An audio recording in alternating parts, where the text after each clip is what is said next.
Hey there, welcome back to our channel where we bring you the latest and greatest in green living, sustainability, and eco-friendly products. Today, we are tackling a question that has been bugging many of us. What plastics can be recycled and what can't? It's time to clear up some confusion. So grab a seat and let's dive into the nitty-gritty. Now when it comes to plastics, not all of them are created equal. In fact, there's a whole lot of variety out there. But fear not, because most plastics are clearly marked with a number from 1 to 7 inside a recycling symbol. These numbers tell you the type of plastic it is. But what do those numbers really mean, and how do they affect whether or not your plastic can be recycled? Well, that's what we'll explore in this video. First up, let's decode the lingo. That mysterious number inside the recycling symbol is actually known as the plastic resin code. It is like a secret language that manufacturers use to identify the type of plastic used in a particular item. And here's the cheat sheet you've been waiting for. The most commonly used types of plastic are numbered 1, 2, 4, and 5. These are considered the most recyclable. However, it's important to note that not all plastics are accepted in all recycling facilities. So always check with your local waste management system for specific guidelines.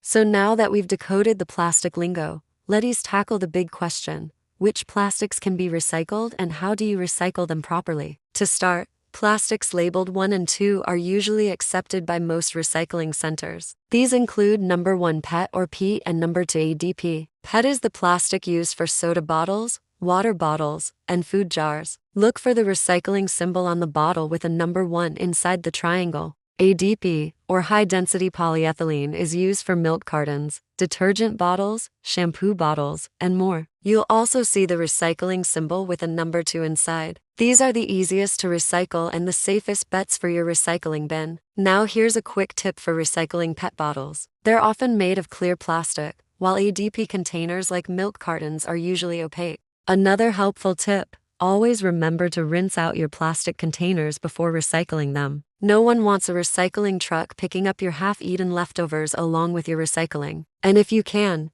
give them a quick wash and dry before tossing them in the bin. Trust me, your future self will thank you. Moving on, we have plastics 3, 4, 5, and 7. These aren't as widely recycled, but it's not a definite no. Some communities may accept them, so it's worth checking with your local recycling facility to find out. Number 3, PVC or polyvinyl chloride, is a tough and durable plastic used in pipes, flooring, and packaging. Number 4, LP or low-density polyethylene is found in plastic bags, shrink wrap, and food packaging. Think about those plastic bags you get at the grocery store or the plastic wrap that keeps your cheese fresh. Number 5, PP or polypropylene, is another commonly used plastic. You'll find it in everything from yogurt containers to bottle caps to straws. And finally, number 7 is a catch-all category for plastics that don't fit into the other categories, including number 6, PS, styrofoam. Now let's talk about plastics we generally can't recycle at home. These include 3, 4, 6, and 7. And here's why.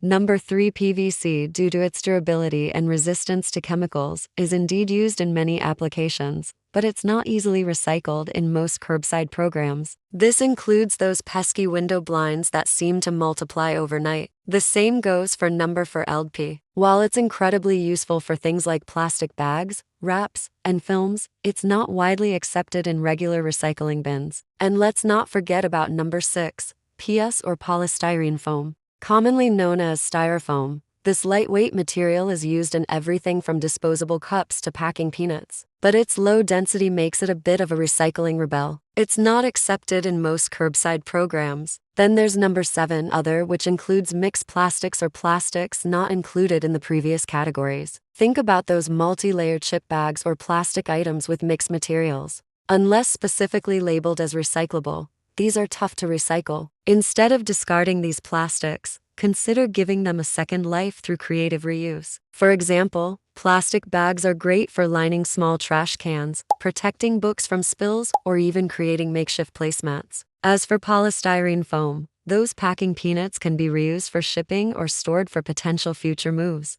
Remember, reducing and reusing are critical steps in the waste hierarchy. If you're feeling ambitious, you can explore options like plastic film recycling drop-off locations or special events that collect hard-to-recycle plastics. Just a quick Google search for plastic film recycling near me or special waste collection should help you find these spots. Additionally, some companies offer mail-in recycling for certain types of plastic. Check with your local waste management provider or search online for more information. And finally, let's address the elephant in the room: plastic bags.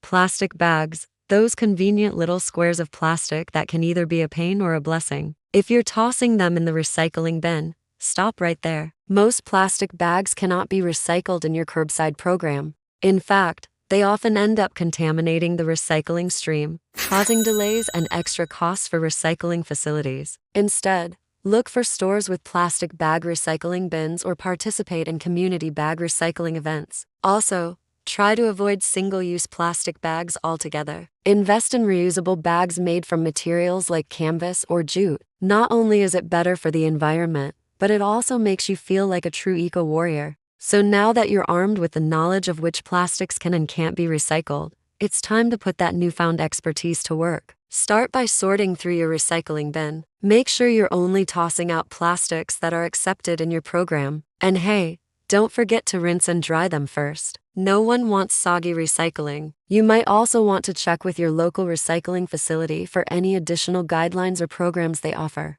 After all, recycling rules can vary from place to place. And always remember that reducing and reusing are your best friends. Before you toss anything out, consider if you really need it or if there's a way to reuse it. Well, folks, we've come to the end of our recycling journey. If you've stuck around until the end of this video, you've earned a round of applause. Knowing which plastics can be recycled is a significant step towards a greener lifestyle. So share this knowledge with your friends and family, and together you can make a difference. And don't forget to like, comment, and subscribe. Your engagement keeps us motivated to create more helpful videos. Thanks for joining us today. Until next time, happy recycling.